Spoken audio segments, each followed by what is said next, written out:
And we're live. Welcome, Vicky.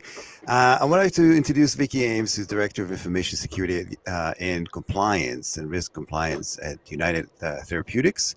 And Vicky, welcome to the show today. How are you? I'm a little chilly, but I'm doing well. Great. Thanks for having me, David. Yeah, we just spoke about the fact that we're all waiting for the warm weather, so hopefully it's just around the corner.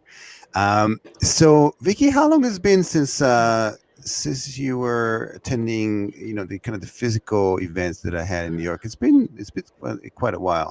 Yeah, it's been, I'd say, a year and a half or so. I think the last time I was up in New York for an event was November of 2019. Yeah, Yeah, it's yeah, amazing. 2019. So It almost seems like in another era, right? It's yes. like we didn't have to, we went to the dinner and it was just no mask and you could just go out and Yeah. basically it's remarkable how things have changed in such a short time. Oh, But for we're sure. positive to, things are looking up and up. Looks like the numbers are coming down and hopefully we'll get to do this again. So why don't we get started? And so welcome and thanks again for taking part in this show. And unfortunately, this kind of the virtual, the virtual content, but it will have to do for now. So why don't we get started and just maybe give you kind of a background question? How did you get into information security? What was kind of your first experience with that? Oh, And wow. uh, and then we'll kind of go from there. Getting into the Wayback Machine here. So many moons ago, I was working at the George Washington University, and it was also my first job in IT. My degree is in political science when I had a minor in psychology, so I'm making good use of it, right? And I just I fell into a love of all things IT. I somehow convinced my mom to buy me a computer when I was in college, and this was 386 DX with the math code processor, and I convinced her that I needed it to do my papers on. And then I also got her hooked on the fact that I needed a modem, um, so that I could check the library books to see if they were in stock in the library. So it would save me all that time driving over to the library to get these books, right? Secretly, I was using it for BBSs and the like. And that wasn't really security, but that's just kind of the pre AOL world that we lived in, right? And then I wound up just loving computers and always was playing with them, and finally had the opportunity to get this entry level position at the George Washington University, where I was doing everything from, we were called IT coordinators, and that meant that we were punching down phone lines and pulling fiber to desktops and doing desktop support and configuring core switches and routers and moving the mainframe. So it was a fantastic opportunity. It's just learning by doing. And I'm a real hands-on kind of learner, so it was perfect for me. And I had a son. Ooh, Solaris box. I can't remember which version, sitting on my desktop, as we all did, because we didn't get paid much, but we got all the toys, which was all I needed back then. And I noticed that some people from that I hadn't added to my computer had added themselves to my computer as admins. And I was really a little shocked and didn't really kind of get the full implications of that. But remember, this was back in the day when security wasn't even an industry you could go into, right? We didn't have things blocking traffic, especially not to a university. So I just kind of wiped the box, reinstalled it, and went about my business. And then they came back again, and I was like, "Wait a minute, something's wrong here." And so I started just researching like how I would keep these people from being on my system, and then just kind of fell down the rabbit hole really fast in terms of information security and all the things that you might have, that might be going on that we were unaware of. And then we had some other incidents at the organization that became security incidents, and so I just really ran off and started doing security work without even having a job title. And it's amazing. These Solaris boxes. They even back then they were, had kind of the security controls in place. Hmm. They had not so much Windows back then, if there was Windows, but Solaris boxes were inherently secure. At least they had the ability to secure themselves, but it wasn't for the faint of heart. It was a lot of command It's all, lines. yeah.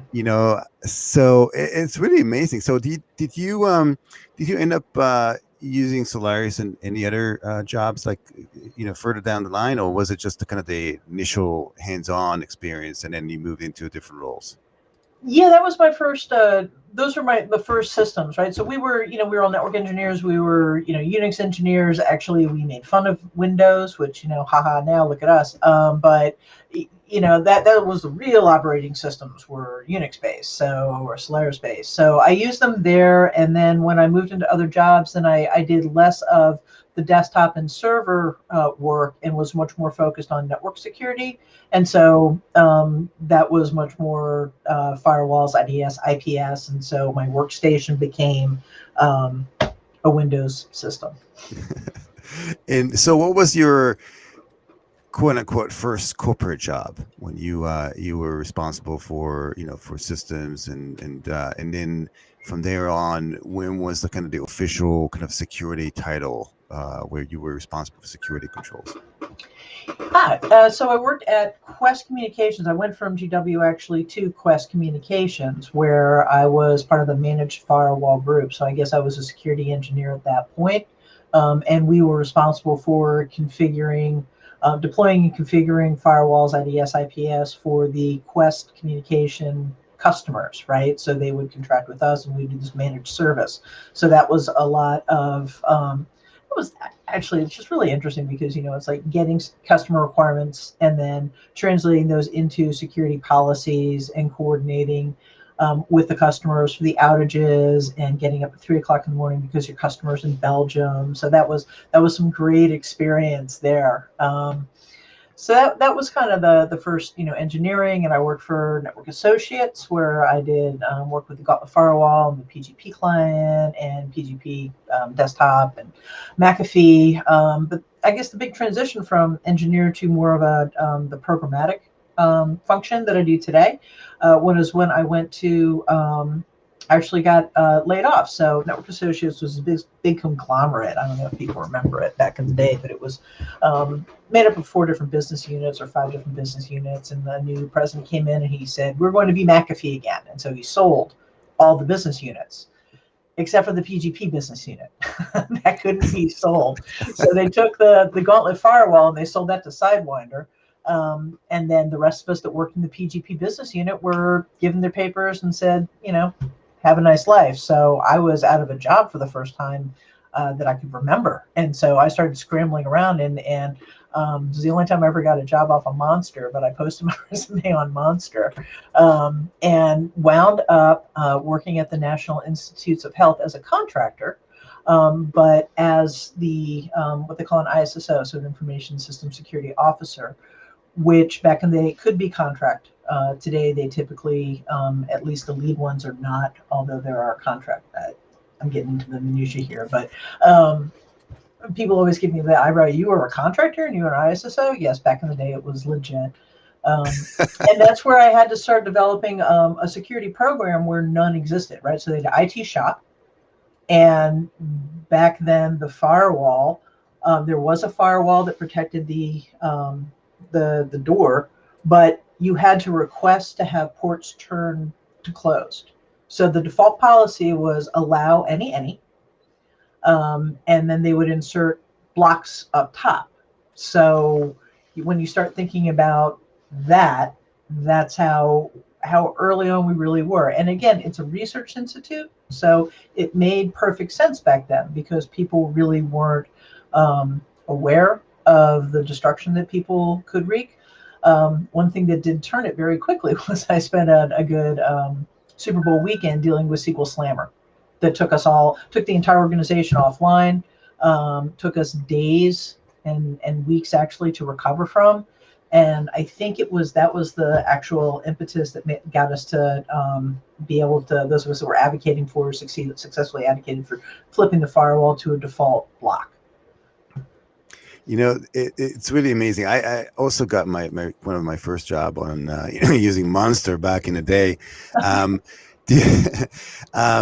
Do you find the fact that you have a hands-on experience?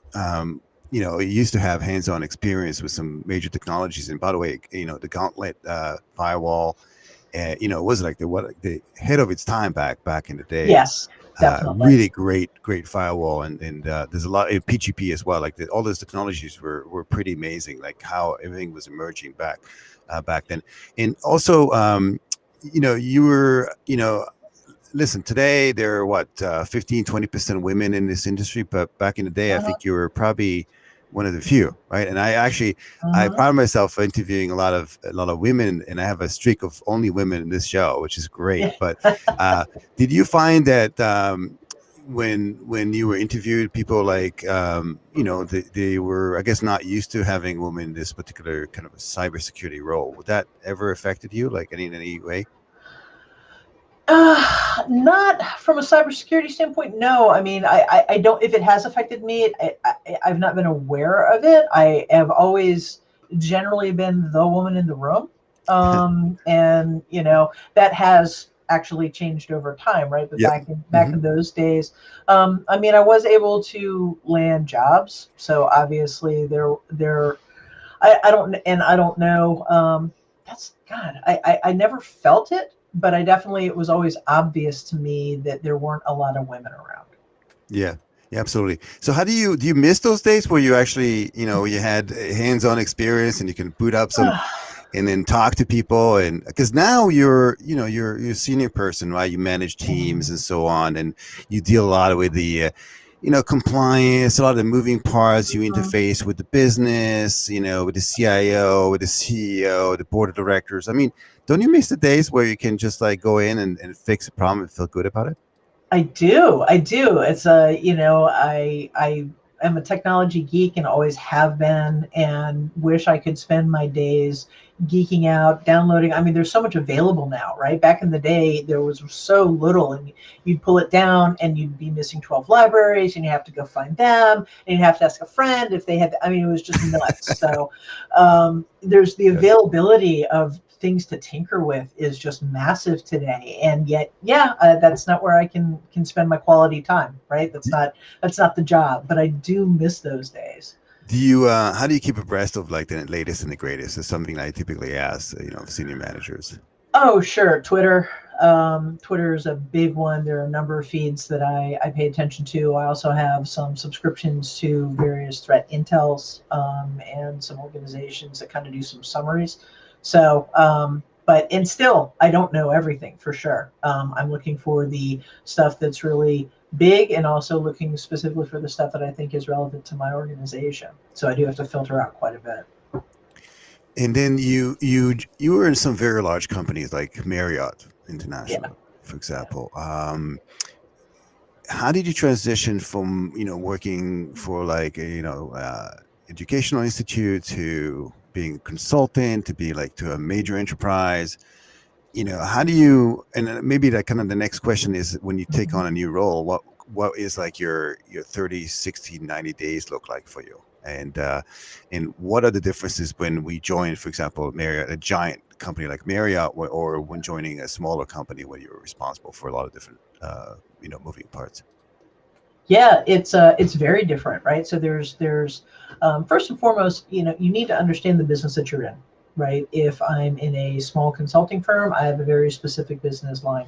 If I am a Marriott, I have a very specific business line, and if I'm at the NIH, I have a very specific business line, and they're very different. And how you do your job really needs to be driving business success, right? So the first thing you have to understand is what's different. How does this work? How does my company or my organization make money or make research or achieve its goals? And then secondly, you have to understand the culture, and that's big. I can't remember who said it, but culture eats processes for lunch, or something. Like, culture is the most important thing, and you really have to understand and adapt yourself to the prevailing culture, and not expect that the prevailing culture is going to adapt to you, So right? how do So you so that's a great, and it's something that typically doesn't ever come up. How do you define culture? Like, how do you get, ooh, ooh. like, how do you, like, you come into organization, typically is something you can sense during the interview process, I think, sometimes when you like, if you have a chance to tell a question, ask a question back. But how do you Mhm. then get established and basically understand what is kind of the culture and what is expected from you? You know, there is a very set process. I was looking around because I don't have the book on my desk here, but there is a great resource that everybody should have, which is called The First 90 Days. It's a book, and it walks you through how to address this issues and the some other key issues that you have when you're making transitions, whether you're getting promoted or whether you're moving into a new organization. I highly recommend it. Fundamentally, it's about interviewing people and asking appropriate questions and asking the questions that will elicit an understanding of the culture that you need. So it's talking to people, what's your role? How do we get business done? What's important to you? What are especially within your group, but more importantly, outside of your group, right? You need to please your CIO or CISO or whomever, right? But you're there in IT, we're here to serve the business. So you need to meet business leaders or the people at your level across the different functions of the organization, because IT is there to support them, and you need to understand how they do their work, so then you can figure out how IT can better support them or better secure them. Do you do you establish your own culture, since you like kind of run a team? Yeah, I think organizationally, I'm part of a good leadership team, and I think we have amongst ourselves established a culture. Uh-huh. One of the things that we look for very much in people is um, the ability to adapt, right? So our business is very, very it changes very frequently, right? We are a very innovative organization. United Therapeutics is trying to solve a couple of problems. One is pulmonary arterial hypertension. The other one is the lack of availability of transplantable organs. And we are doing some pretty amazing things to try to solve that problem. And so there is new research popping up all the time. There are new business lines popping up all the time. There are things that are spinning down because they were not successful, but we're going to pivot them and we're going to do something else. So we are constantly adapting. And that's one of the key things that we stress to our folks is that, these changes are fine and they are okay. And it's our job to make sure that the business can get the job done. And I think that's one of the big cultural things that we are trying to establish is that, it's easy to kind of get in your IT box and be like, well, IT is really important for the sake of IT. And I don't subscribe to that. I think IT's fun. I think businesses need it, but I think the business would also be able to do certain things without IT. IT enables the business to do things better, and that's the job. And if you start looking at IT through the lens of being, supporting the business goals, then you can really shift and make sure that you are, delivering your lean and mean, but still everybody's getting what they need from the IT that you have put into place and the security that you put into place. So, security teams that are the teams of no, not in my shop. So, we're here to say, yes, you absolutely can and should do that. That's a business goal. Let's talk about how we can get that done safely. And then when you joined a company, what was kind of the first things you did to establish, like, kind of the frameworks, to see what is the status quo and what needs to be addressed, and I'm assuming you kind of trying to categorize what, the most urgent, most riskiest, and then the least, well, most impact, the least amount of effort, the organization, and so on. How did you go ahead and do that in the first, several months? Yeah, well, I came into an organization that had a pretty good security program, so I was lucky. That's not always the case. I've come to organizations where we've had to do major shifts. So for this one, I was actually able to let some things sit and maybe just make some minor tweaks to the vulnerability management program, for example. To augment scanning, what we did was we decided to embark on a secure baselines effort. So we take the CI's benchmarks, have the teams figure out what we can and can't implement, and then implement those. So I didn't have to stand up, and convince everybody that they had to patch. I didn't have to stand up those capabilities. In talking with the CIO and the executive teams, really what I heard was this very strong, we need to have a risk-based approach, right? Which is, people say it different ways, but it's, right size, it's the right thing for our organization. So we've stood up a risk management program, an IT risk management program that entails connects to our enterprise risk management organization. But what we do is we take a look at the IT environment and we say, what are the things that need to be addressed? What are we doing from an IT perspective? And are there things that we're doing that could negatively impact the business? So network outages, big deal, right? So are we putting the appropriate mitigation strategies in place from an IT organization perspective to reasonably, give the appropriate amount of uptime for the business? Have we adequately addressed that risk? And if the answer is yes, then we, that stays on the register in the, kind of to be reviewed on an annual basis bucket, and we just kind of move down the line. So it's really, and I hear, pain points from people all the time about certain things, but you have to be able to kind of discern from this really bothered me, and dig in a little bit and say, well, okay, so what did that prevent you from doing? Like what's really the problem here? Because sometimes people will give you just a little nugget in the lunchroom or whatever, and if you sit down and you talk with them, you can find out that there's this bigger gap that you didn't even know that you had, from meeting a business requirement perspective. So we can do all the audits that we want, and yeah, we do. I've done audits, and we've done security architecture reviews, and I have all those pieces.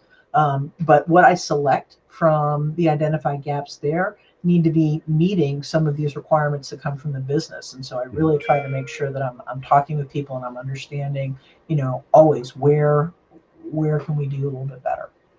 So how do you do it today? Since there's really right now, it's like, you talked about lunchroom. It's a virtual lunchroom, right? So those nuggets are hard to come by. How do you how do you keep abreast of what's going on, with the business, and making sure that you have to constantly have the pulse on what needs to be done?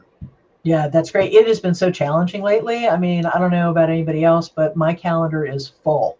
And my calendar was relatively full before, but my calendar is filled with 30-minute, catch-ups that I used to do just in the lunchroom, or I used to do just let's go get a cup of coffee. So it's after a year, I think I feel like I'm adjusted a little bit to it, but it's about making sure that you stay connected with those people, at least the ones that you were talking with prior, right? So making sure that I'm in touch with the privacy organization and setting up a regular, it can just be monthly, right? Or with the physical security guys, making sure that I am staying on top of things. And when I hear things or I read things, for example, certainly sending them over to those folks and saying, hey, don't know if you saw this. And that kind of establishes a little bit of an opportunity for them to pipe up and be like, yeah, that was interesting. By the way, I meant to tell you, blah, blah, blah, blah, blah, blah. So, and a lot of the leadership here in the organization is also doing that back. So it's been a very positive thing for all of us. This is an interesting question. How do you establish like a roadmap, or like a project map? Because you can't deal with everything all at once. To resource limitation and so on. Right. And again, prioritizing depending on the risk is key, but also there's all these other constraints. The availability of staff. Obviously money. Budgets, availability of the system, so on. So this is there's a lot of moving parts. How do you decide, let's fix A, versus B, and then we'll get to C later on? What's that process look like for you? Yeah, for me, we've done, I kind of take those security architecture reviews that I was telling you about and, look at the gap analysis that they've provided me. And then also try to marry that up with the organizational, like the corporate goals, right? So every year we have corporate goals. And in fact, we have kind of a 5-year plan laid out recently, which is very helpful, right? So I know from that where the company wants to go. And then I look at my gaps and I look at that and I say, do I have everything I need in place to get us there? And if I don't, then I start kind of mapping out kind of an order of operations. Well, here are the 6 things that I need to do. Of these 6 things, this would be first, second, third priorities. And then you do have to also kind of talk with the other leaders. And, so I don't have an operations team of my own right now. We are strictly governance and oversight and monitoring. And so I have to go to the other leaders and say, hey guys, this is, at least from a security perspective, the priorities. let's figure out what our priorities are as an IT organization, how the security ones, fill in there, and let's talk about resourcing those activities. And we also have a good PMO. So when we're doing projects and we're doing project-oriented work, which a lot of this is, because it's initiative-based, we are tracking resource utilization, and we're also, making sure that we're cognizant of, hey, this project's falling a little bit behind. Hey, this project's ending early, right? So that we can be a little bit more nimble with respect to filling in, kicking things off early or delaying the start of some things. Mm-hmm. The bottom line to me, though, is that, unless there's some real specific external driver for you to get a body of work done within a year, be very flexible when it comes to your desired the work that you want to get done and the work that you actually get done, because stuff always comes up, budgets always change, resources always change. We have the best laid plans, and it's okay. Like, it's okay that you didn't get those 12 things done that you thought you were going to do, because you're going to get 2 of them done next year, and that's okay. I think people kind of get stuck on this, success is that we did it on time, on budget, and moved on to the next one, and that is a measure of success. But it's okay, depending. It's okay when things go awry and there are delays, right? It's about constant improvement, not immediate 100%, success. Yeah, no, and it makes sense, especially the kind of the fact is a lot of projects never end up getting accomplished and potentially get drawn out.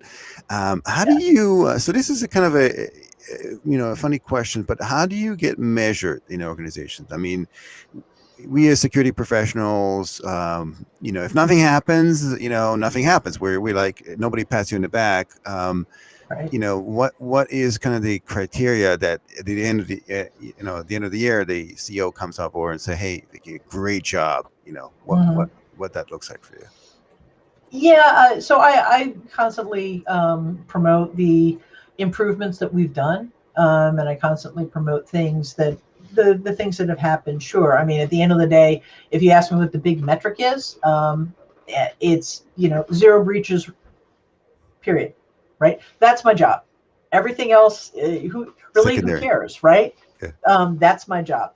But people do want to understand. You have to sing your own praises. You have to provide, show your own value, right? So I have some metrics that I report to the board that talk about the success of our security awareness program. So through the phishing metrics and patching metrics to make sure that we show that we're patching the high risk patches and making sure that that's taken care of. We kind of set that as a measure. So, there's that. And then there's, achieving these projects that we set ourselves out to do. And that those are the things that I have been able to successfully show. And also the risk management stuff really shows a lot of success, because you can show over time how you've really impacted the risk posture of the organization, which is what security is. And you have the data and the graphical presentations to show those heat maps and kind of where we were, where we are, and that we met our goal.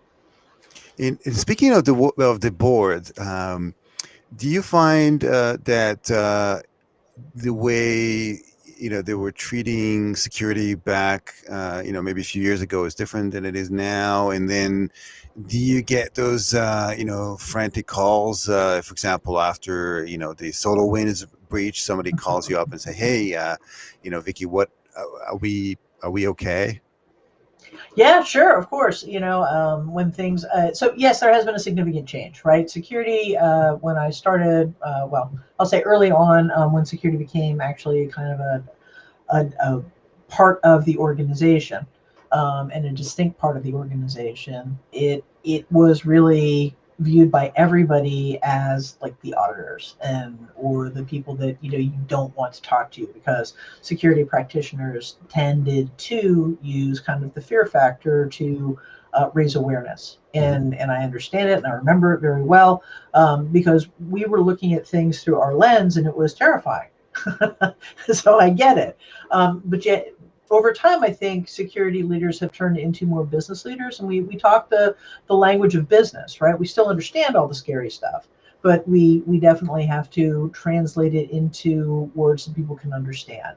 Um, yes, absolutely. I have people reaching out all the time saying, I saw this on the news. What do you think of this? Are we susceptible? All the time. And you just have to take the opportunity to do a little bit of education. And, if it does affect you, say yes, and here's what we're doing about it. And make sure that that's being done, right? And if it doesn't affect you, like everybody's going to hate me when I say this, but we didn't have solar winds in our environment. So that was great. I But could actually by design proactively. or completely? Yeah, we had taken it out. So we're a small shop, so we're about 1,000 people, and we really Mhm. didn't need this very large tool, and it wasn't really providing us with the value that we wanted from our monitoring. So we ripped it out and have put in place a couple of different systems, Mhm. and that happened at the end of 2019. Anyway, it happened early enough so that I could just write them a quick note and say, I'm sure you've seen this in the news. We're one of the fortunate ones that don't have this affecting us today. But I still hopped on the calls and everything because this is kind of the thing that I remember talking about at conferences with people. These kind of supply chain attacks, and this is the theoretical. And we're like, yeah, okay, fine, yeah, sure. Fear factor. And now look, here it is. And we always knew this was coming. It's here now. Do you see the regulatory compliance environment changing to address some of kind of the new, as you mentioned, SolarWinds seems to almost been, have a large impact of what organizations are doing, and I think it's yet to be seen in terms of what the actual impact. So do you see that regulatory environment is changing to support some of the kind of new threats that I, emerging? we may. It's tough. But the regulatory environment is it's fickle, and it takes a long time to get things in and actually established. So I don't know. I don't know if this is going to be something that everybody's hyper focused on today, and then in 6 months we're hyper focused on something else, and this is the thing that pops off the priority list, or if this truly is something that's here to stay. I mean, this isn't Solar Winds is the big one. I, of course, now every week I hear of another one, so it's likely that there will be some. We'll see some changes coming. But they're always way behind. Always have been. So yeah, I do, but we need to take measures into our own hands, and certainly compliance isn't security. And if you're doing good security, you're gonna meet compliance requirements. Yeah, absolutely. And so we're running out of kind of time here, but maybe kind of parting, wrap up words. What are kind of the things that you really like about your role right now, and then maybe things that you would have loved to change, and maybe one of them will be like the hands-on experience, but um, and then maybe like what do you see where this industry is going as a whole? Like, I mean, we've really come a long way since the Solaris days, and you know I, maybe we'll sit here again 5 years from now or like 2 years from now, and then things will be changed yet again. Sure. So I really, people have been saying this, but I'm actually seeing it now. I really think that the security practitioners are turning into risk management professionals, and we always have been. And I think we did ourselves a bit of a disservice by saying that we're security when really we're risk management. And I do think that there will be a shift from security being in the IT world, and we're seeing this now. And I hope that trend continues. Get it out of IT and get it over into an equivalent role. The CISO should be equivalent to the CIO. And those two should work together to make sure that operations operate and that they operate securely, right? So that's a big shift that I really hope that what I'm seeing is actually going to come to fruition. Things that I like, I really like talking to talking to people about security. I mean, it's sounds really weird, but I love because I just, it's so interesting to me. And, getting out into the, there is some technical minutia I don't want to get into. I was never a good coder. I get the ideas, right? But I was never really good at that. But I do love talking to people and helping them understand what security is and why it's important, and how it's not, draconian. It doesn't have to be draconian. It has to be, risk-based and right-sized for the organization. And so those kinds of discussions with people, I love having. I love when I'm talking to, the CFO or, the folks in finance, and we finally, it clicks for them, and they start talking to me as a partner rather than the person that, they took the meeting just because I'm the security person, right? Yeah, I miss the tech stuff, but I've moved on in my career, and I'm really, happy doing what I'm doing now. But yeah, if I could do it, if I could go back and do it again, no, if I could do it again, I'd arrive here anyway. I would. Do you think there's going to be a day where a CISO is going to be promoted to be the CEO of a company? Like, I know that there's a lot of like people that come in from different business units and become the CEOs. Do you think that eventually, even depending on obviously the type of company, Yeah, I that was going to say CISO maybe in an IT company. yeah. I don't think that, for a Marriott, for example, needs a CISO to be the CEO. Right? But I think that, yeah, I mean, I do think that IT is good leaders in IT, both in IT and IT security, are business people, right? And there needs to be that business acumen at the top there. But it's kind of like, would the director of of sales go on to be the CEO? Would the director of finance go on to be the CEO? The finance guy usually make it just because they're the ones that can claim they saved all the money, right? Yep. But yeah, that's an interesting thought. I mean, why not? But it would have to be, the right people and the right organization. But there shouldn't be a reason why IT executives should be kept out of the pool of candidates, for sure. Yeah. Yeah, absolutely. So where can people find you? Do you want to ask a question, maybe get some Oh, insight, mentorship? You have a lot of sure. experience and a lot of insight into this industry. Yeah, no, I'm on LinkedIn.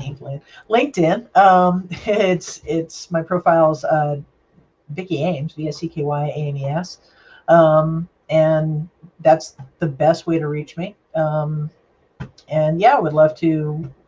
I'm happy to answer any questions or talk with anybody about any topics. I'm really excited to be able to be at the point where I have something to give back. So I'm happy to. That's great, Vicky. Thank you so much. Much appreciated. Thanks for taking part of this event, and I'm looking forward to having you again in New York City sometime Oh, soon. me too, David. And You thank know, you very much. This has been we're great. we're long overdue. Take care, all. Thanks all Yes. for joining. Looking forward to seeing you again.